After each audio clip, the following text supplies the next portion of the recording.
Shalom jemaat Tuhan. Shalom. Saya percaya bahwa jemaat GBI Gunung Sari, meskipun kita tidak bertemu, tapi semuanya dalam penyertaan Tuhan. Amin. Amin. Dan hari ini kita akan mengikuti ibadah Jumat Agung. Sebelum ibadah dimulai, akan ada dua pengumuman penting untuk diketahui jemaat semuanya. Pengumuman yang pertama, persembahan hari ini akan dikumpulkan bersama dengan persembahan di Minggu Paskah. Dan pengumuman yang kedua, ibadah Minggu Paskah akan dimulai jam 8 pagi di rumah masing-masing melalui YouTube channel GBI Jemaat Gunung Sari. Mari jemaat semua, kita mulai ibadah hari ini. Mari persiapkan hati kita untuk kita datang pada Tuhan.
Allah mana yang rela mengorbankan hidupnya untuk kami ciptaannya. Allah mana, Allah lain mana Tuhan yang akan melakukannya selain Engkau Yesus. Selain Engkau Yesus tidak ada lagi. Karena begitu besar kasih Allah akan dunia ini sehingga Ia mengaruniakan anak yang tunggal, sehingga setiap orang yang percaya kepadanya tidak binasa, melainkan beroleh hidup yang kekal. Dan itulah yang kami terima. Kami tidak layak Tuhan, kami tidak layak. Sedikit pun kami tidak memenuhi kualifikasi sebagai anak Allah. Tetapi karena kasih-Mu Tuhan atas hidup kami, Engkau berkenan atas kami. Bukan karena kami melakukan sesuatu yang suci, tidak Tuhan, tidak. Malah hidup kami penuh dengan dosa. Hidup kami penuh dengan kenajisan. Hidup kami kadang jauh daripada Tuhan. Tapi Engkau datang mencari kami Tuhan. Engkau tinggalkan 99 domba-Mu yang lain mencari kami yang tersesat. Kami bersyukur kami memiliki Allah seperti-Mu, Allah yang setia, yang tidak pernah meninggalkan kami. Kami bersyukur untuk itu Tuhan Yesus.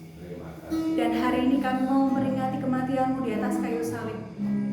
Pertanda bahwa hubungan Allah dengan kami dipersatukan kembali lewat Yesus. Kami bukan lagi budak dosa. Kami bukan lagi tawanan iblis. Tetapi kami bebas merdeka karena Engkau ya Yesus. Kami mengucap syukur atas kematian-Mu. Kami mengucap syukur atas darah-Mu Tuhan yang mulia, yang menutup hidup kami, yang menutup segala dosa kami, sehingga kami berkenan di hadapan Allah. Kami mau Tuhan Yesus memuji, meninggikan nama-Mu. Kami tahu hadirat Tuhan tidak terbatas ruang dan waktu. Engkau ada bersama-sama dengan kami di tempat kami masing-masing hari ini. Lawat kami Tuhan. Hadirlah Roh Kudus bersama dengan kami. Jamah masing-masing keluarga kami. Keluarga demi keluarga. Karena kami percaya Yesus berfokus pada jiwa-jiwa. Terpujilah nama-Mu Tuhan. Terpujilah nama-Mu Yesus. Kekal untuk selama-lamanya. Amin. Siap untuk bersorak-sorai? Amin. Apakah kita kadang-kadang capek cari-cari, Tuhan aku masih terbelenggu dengan dosa ini, Tuhan aku terbelenggu dengan dosa ini, aku terjerat dengan hal ini dan seterusnya. Kita mencari jalan keluar tapi tidak ada. Kita tanya kepada manusia tapi tidak menemukan jawab. Ketika kita payah mencari-cari, mari kita datang temui Yesus. Karena hanya Dia Allah yang mampu memberikan kelegaan bagi kita. Amin. Silakanlah. Mari kita semuanya bangkit berdiri.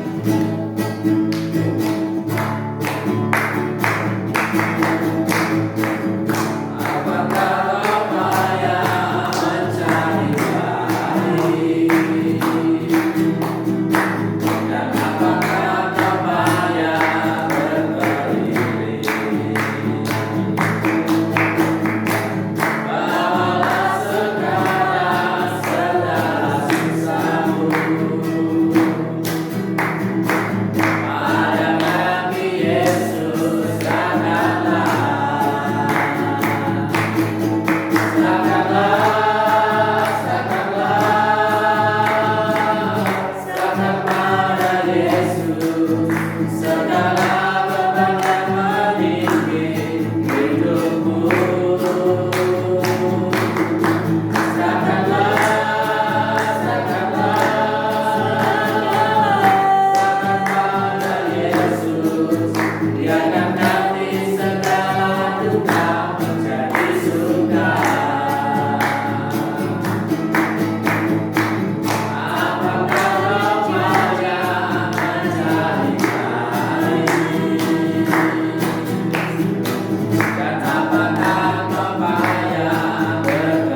Mari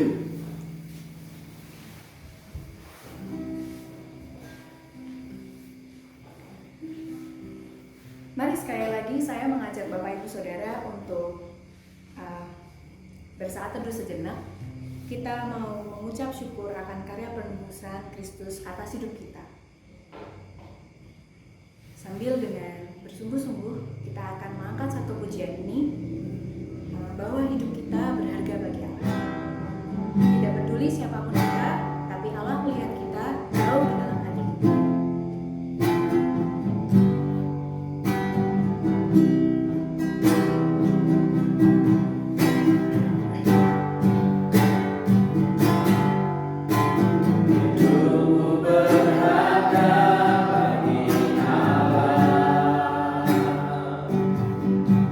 Tiada yang tak bertepi.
Pakai kami Tuhan, temukan kami dimanapun kami berada saat ini. Ya. Kami percaya Tuhan, kuasa-Mu tidak terbatas. Ya. Engkau menilik setiap hati kami. Dan di dalam masa kesusahan kami saat ini Tuhan, ini adalah masa-masa di mana Engkau akan menemukan kami lebih lagi untuk kami mencapai destiny kami masing-masing. Terima kasih Tuhan. Dan sebentar kami akan mendengarkan firman Tuhan. Kiranya firman-Mu menyapa setiap kami di tempat kami masing-masing. Biarlah firman-Mu menguatkan dan memberikan kami pengharapan baru. Siapa Yesus itu? Siapa Allah yang kami sembah? Apa Roh Kudus yang mendampingi kami? Kami mengucap syukur untuk itu Tuhan Yesus. Terima kasih. Berbicaralah kepada kami Tuhan Yesus. Kami siap untuk mendengarkannya. Haleluya. Amin. Amin.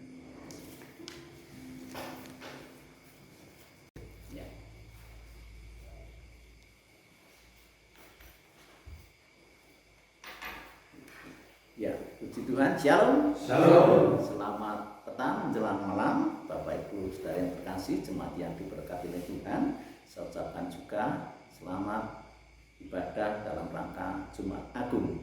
Nah, setelah kita memuji-muji Tuhan dan kita telah menyembah Tuhan, tibalah Tuhan akan menyampaikan isi hatinya, yaitu lewat kebenaran firman Tuhan yang sebentar akan kita terima bersama-sama. Untuk lebih jauh, mari sebelumnya kita berdoa. Bapa di surga, Engkau yang hadir di tiap-tiap perhimpunan kami, sebab firman-Mu mengatakan ketika ada 2 atau 3 orang sepakat menyeru nama-Mu, Engkau hadir di tengah-tengahnya. Kami percaya Engkau hadir di tiap-tiap perhimpunan Misbah keluarga hari ini Tuhan. Sebentar Bapak, setelah kami memuji-muji Engkau, kami ingin mendengarkan sebagian daripada firman-Mu. Kami percaya Roh Kudus Engkau membuka hati kami sehingga kami dapat mengerti akan kehendak Tuhan di dalam rencana-Mu kehidupan kami. Terima kasih Bapa, kami berdoa di dalam nama Tuhan kami Yesus Kristus. Haleluya. Amin. Amin. Puji Tuhan. Yang bawa Alkitab, mari buka Alkitab kita. Yang tidak bawa, ya bisa dibuka di HP, tapi tidak ada HP suci, yang ada kitab suci. Ya, puji Tuhan. Di dalam Injil Matius pasal yang ke-27. Ya. Saudara, hari ini seluruh umat Kristen, bukan hanya di Indonesia, tetapi di seluruh dunia, mereka mengadakan ibadah Jumat Agung, yaitu satu peristiwa di mana Allah menjelma menjadi manusia dan kemudian dia berkorban untuk dosa dan kesalahan manusia. Dia mati disalib untuk menebus dosa dan kesalahan kita. Baik, saya akan bacakan secara keseluruhan Injil Matius pasal 27 ayat yang ke-45. Injil Matius 27 ayat 45 sampai 56, ya. Yang agak panjang. Judulnya Yesus mati. Mulai dari jam 12 kegelapan meliputi seluruh daerah itu sampai jam 3. Kira-kira jam 3 berserulah Yesus dengan suara nyaring, Eli, Eli lama sabachthani. Artinya, Allahku, Allahku, mengapa engkau meninggalkan aku? Mendengar itu, beberapa orang yang berdiri di situ berkata, ia memanggil Elia. Dan segeralah datang seorang dari mereka. Ia mengambil bunga karang, mencelupkannya ke dalam anggur asam, lalu mencucukkannya pada sebatang bulu dan memberi Yesus minum. 49. Tetapi orang-orang lain berkata, jangan. Baiklah kita lihat, apakah Elia datang untuk menyelamatkan dia. Yesus berseru pula dengan suara nyaring, lalu menyerahkan nyawanya. Dan lihatlah, tabir bait suci terbelah 2 dari atas sampai ke bawah, dan terjadilah gempa bumi dan bukit-bukit batu terbelah. dan kuburan-kuburan terbuka, dan banyak orang kudus yang telah meninggal bangkit. Dan sesudah kebangkitan Yesus, mereka pun keluar dari kubur, lalu masuk ke kota kudus dan menampakkan diri kepada banyak orang. 54. Kepala pasukan dan prajurit-prajuritnya yang menjaga Yesus menjadi sangat takut ketika mereka melihat gempa bumi dan apa yang terjadi, lalu berkata, sungguh ia ini adalah Anak Allah. Dan ada di situ banyak perempuan yang melihat dari jauh, yaitu perempuan-perempuan yang mengikuti Yesus di Galilea untuk melayani Dia. Ayat 56, di antara mereka terdapat Maria Magdalena dan Maria ibu Yakobus dan Yusuf dan ibu anak-anak Zebedius. Puji Tuhan. Saudaraku, ini peristiwa di mana seorang yang namanya Yesus Kristus, secara fisik dia dikorbankan. Ya, kenapa Allah begitu mengasihi manusia? Sebab jelas dikatakan bahwa seluruh umat manusia sudah jatuh ke dalam dosa dan kehilangan kemuliaan Allah. Manusia sadar karena dosa itu satu kali mereka akan menghadapi satu tahta penghakiman. Kemudian manusia berusaha bagaimana caranya luput dari dosa, dan mereka berkeinginan atau mempunyai satu kegayuhan, cita-cita supaya ketika mereka meninggal dunia mereka selamat dengan cara-cara mereka sendiri. Tetapi Allah katakan bahwa seorang pun tidak akan sampai kepada Bapa kalau tidak lewat Yesus. Yohanes 14 ayat 6 dikatakan bahwa aku adalah jalan, kebenaran dan kehidupan. Seorang pun tidak akan sampai kepada Bapa kalau tidak lewat aku, kata Yesus. Jadi jalannya hanya Yesus. Dulu adat bangsa Israel tiap-tiap tahun mereka mengorbankan kambing, ada yang burung merpati, ada yang lembu, ada yang unta. Apa tujuannya? Dikorbankan untuk menebus dosa dan salah daripada orang-orang Israel. Tetapi Paulus mengatakan bahwa darah anak domba, yaitu domba-domba secara hewan itu tidak mungkin menghapus dosa manusia, hanya darah anak domba Allah. Nah, di ayat ini yang telah kita baca ini jelas bahwa Yesus ketika itu dia setelah diadili dan kemudian divonis harus dihukum mati. Nah, beberapa hal yang akan saya sampaikan, paling tidak ada 3 poin. Yang pertama, Tuhan Yesus memberikan nyawanya menjadi tebusan bagi banyak orang. Tertera di dalam Markus pasal 10 ayat 45. Markus 10 ayat 45 ini jelas. Ya, di sini dikatakan, saya bacakan, ini perkataan Tuhan Yesus Kristus sendiri sebelum dia dihukum. Karena anak manusia juga datang bukan untuk dilayani, melainkan untuk melayani dan untuk memberikan nyawanya menjadi tebusan bagi banyak orang. Jadi ini ayat ini jelas menekankan bahwa Yesus datang menjadi tebusan bagi banyak orang. Kita bersyukur, kita yang telah percaya kepada Tuhan Yesus Kristus, kita menjadi anak-anak Allah. Yohanes 1 ayat yang 12, berapa banyak orang yang percaya kepada Dia, baginya diberikan wewenang untuk menjadi anak-anak Allah. Nah, keselamatan hanya, sekali lagi saya katakan, keselamatan hanya di dalam nama Tuhan Yesus Kristus. Yohanes 3:16 dikatakan apa? Bahwa karena begitu besar kasih Allah akan dunia ini, sehingga Dia karuniakan anaknya yang tunggal itu, supaya setiap orang yang percaya kepada Dia tidak binasa, melainkan beroleh hidup yang kekal. Amin. Ini perkataan daripada Tuhan Yesus Kristus sendiri. 2000 tahun yang lalu Dia katakan itu. Begitu besar kasih Allah, Dia korbankan Yesus Kristus menjadi tebusan bagi banyak orang. Nah, berbahagialah kita yang telah ditebus, dipilih oleh Tuhan untuk menjadi anak-anak kekasih-Nya. Itu yang pertama yang wajib kita tanamkan terus dalam hati kita. aku sekarang sudah menjadi milik Kristus. Amin. Barang siapa yang telah menjadi milik Kristus, jangan sampai meninggalkan Tuhan. Mari kita setia sampai akhir kehidupan kita. Amin. Jangan sampai kita putus di tengah jalan gara-gara persoalan. Jangan sampai kita meninggalkan Tuhan karena perkara yang sepele. Tetapi mari kita tetap setia kepada Tuhan apapun yang terjadi dalam kehidupan kita. Yang kedua, saya catat di sini, kematiannya disaksikan beberapa kejadian yang dahsyat. Kematiannya disaksikan dengan beberapa kejadian yang dahsyat. Ini belum pernah terjadi sebelumnya dan tidak akan terjadi sesudahnya.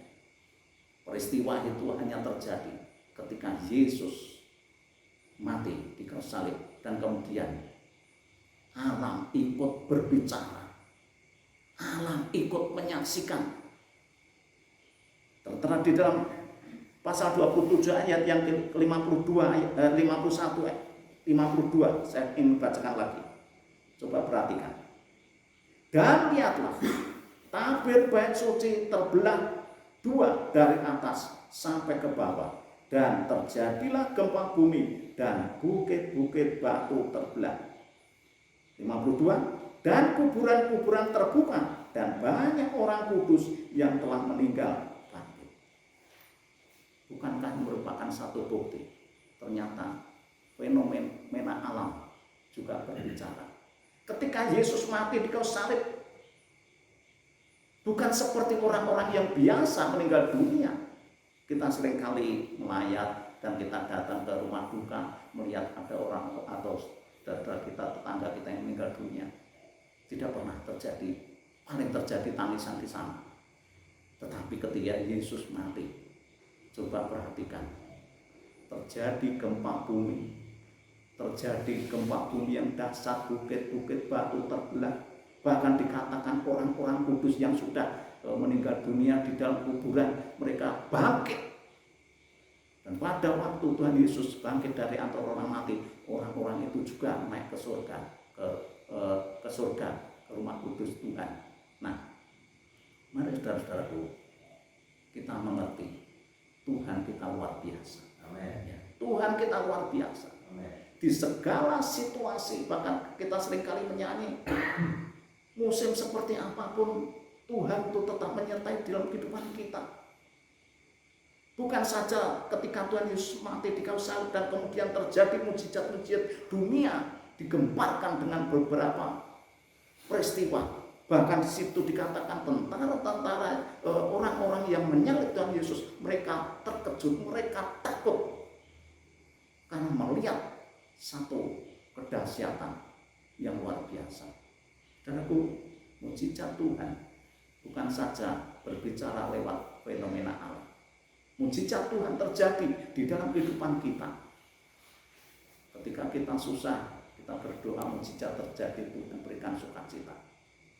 Jangan kita pikir kalau mujizat itu satu perkara yang besar-besar saja, tidak.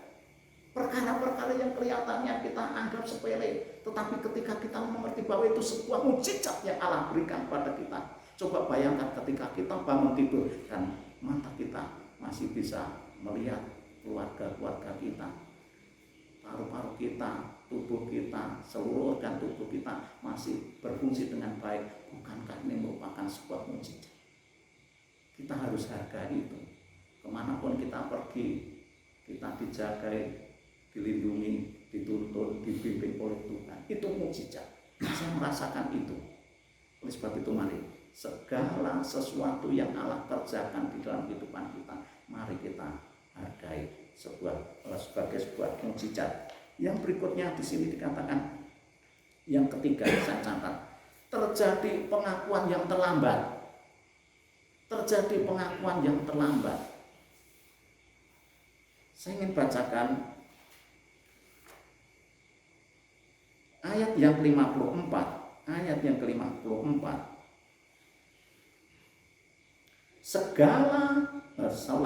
Kepala pasukan dan prajurit-prajuritnya yang menjaga Yesus menjadi sangat takut ketika mereka melihat gempa bumi dan apa yang terjadi, lalu berkata, perhatikan, sungguh ia ini adalah anak Allah. Kenapa? Kepala pasukan dan prajurit-prajurit tidak mau mengakui Yesus pada waktu dia sebelum disalib. Kenapa mereka tidak mengakui pada waktu Yesus mengajar di bait Allah atau Yesus berjalan berkeliling memberitakan kerajaan Allah? Kenapa mereka tidak mengakui itu? Justru mereka menangkap dan kemudian mereka menyalibkan Yesus. Tetapi perhatikan, setelah mereka melihat kejadian yang luar biasa yang mengiring kematian Tuhan Yesus Kristus, mereka baru mengakui dia itu betul-betul anak Allah. Dia adalah Allah, dia Allah luar biasa, dia yang berkuasa. Ada satu pengakuan, tetapi pengakuan yang terlambat. Kita bersyukur kepada Tuhan. Sejak diri kita, pribadi kita masing-masing mengaku Yesus sebagai Tuhan, mengaku Yesus sebagai Allah, keselamatan itu diberikan kepada kita. Katakan amin. Ayat oleh Paulus jelas dikatakan di sini di dalam Roma pasal 10. Roma pasal 10. Kita akan mengerti ternyata kita ini bersyukur kepada Tuhan ketika kita ini memproklamirkan diri kita, mengaku lewat mulut kita, percaya dalam hati kita. Roma pasal 10 ayat 9 sampai 10. Roma pasal 10 ayat 9 sampai 10. Sebab jika kamu mengaku dengan mulutmu bahwa Yesus adalah Tuhan dan percaya dalam hatimu bahwa Allah telah membangkitkan dia dari antara orang mati, maka kamu akan diselamatkan. Karena dengan hati orang percaya dan dibenarkan, dan dengan mulut orang mengaku dan diselamatkan. Puji Tuhan. Nah, kita yang telah percaya, yang mengaku artinya kita mau bersaksi. Bersaksi, membuka mulut kita, bersaksi kepada keluarga-keluarga kita yang belum percaya kepada Tuhan. Paling tidak, ayo dorong mereka untuk percaya kepada Tuhan Yesus Kristus, supaya mereka juga menikmati keselamatan yang kita rasakan, supaya mereka juga keluarga-keluarga kita, mereka juga mengerti jalan keselamatan itu. Dikatakan kamu akan menjadi saksiku di Yerusalem, di Yudea sampai Samaria, bahkan sampai ujung bumi. Dari keluarga kita, mari kita membuka mulut kita. Pengakuan kita ini kita wujud nyatakan, ya, kita saksikan bahwa Yesus adalah Tuhan, Yesus adalah Juru Selamat, supaya keluarga kita, mungkin ada yang belum selamat, suami atau istri atau orang tua atau anak yang belum selamat, mari kita ajak mereka untuk percaya kepada Tuhan Yesus Kristus. Saudara,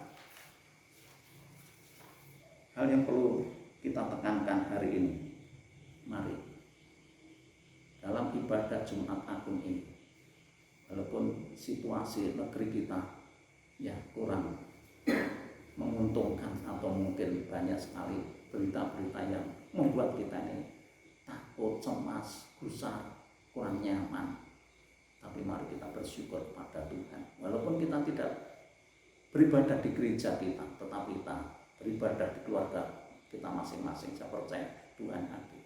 Oleh sebab itu, terimalah berkat ibadah Jumat Agung pada malam hari ini. Mari kita berdoa, dan sebelum itu kita mau ambil bagian, kita terima perjamuan kudus yang telah disediakan bagi kita. Mari kita, jemaat yang saya kasihi, kita berdiri bersama-sama. Roti yang telah dibagikan, mari kita hargai pengorbanan Tuhan Yesus Kristus. 2000 tahun yang lalu, bukan karena perbuatan baik dan saleh kita, Dia telah berkorban untuk kita. Mari kita juga belajar untuk berkorban melayani pekerjaan Tuhan. Siapkan roti dan anggur kita. Mari kita menyanyi satu pujian, hanya Kau Tuhan di hidupku.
Sebab apa yang telah kuteruskan kepadamu telah aku terima dari Tuhan, yaitu bahwa Tuhan Yesus pada malam waktu ia diserahkan mengambil roti, dan sesudah itu ia mengucap syukur atasnya, ia memecah-mecahkannya dan berkata, inilah tubuhku yang diserahkan bagi kamu. Perbuatlah ini menjadi peringatan akan aku. Amin. Kita makan bersama-sama roti yang melambangkan daging daripada Tuhan Yesus Kristus yang telah berkorban untuk kita. Mari kita taati segala perintah-perintahnya, berjalan sesuai dengan apa yang Tuhan arahkan. Kita makan bersama-sama dengan ucapan syukur di dalam nama Tuhan Yesus Kristus.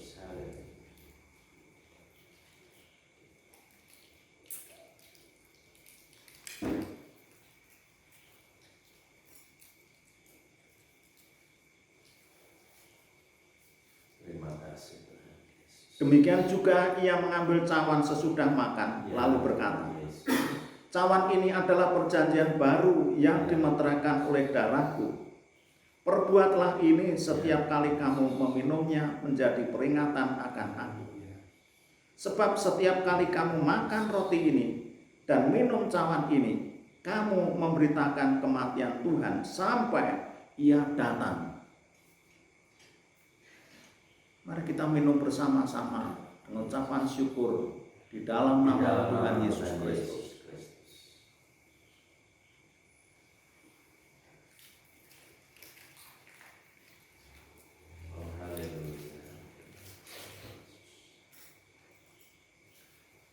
Mari kita bersama-sama berdoa.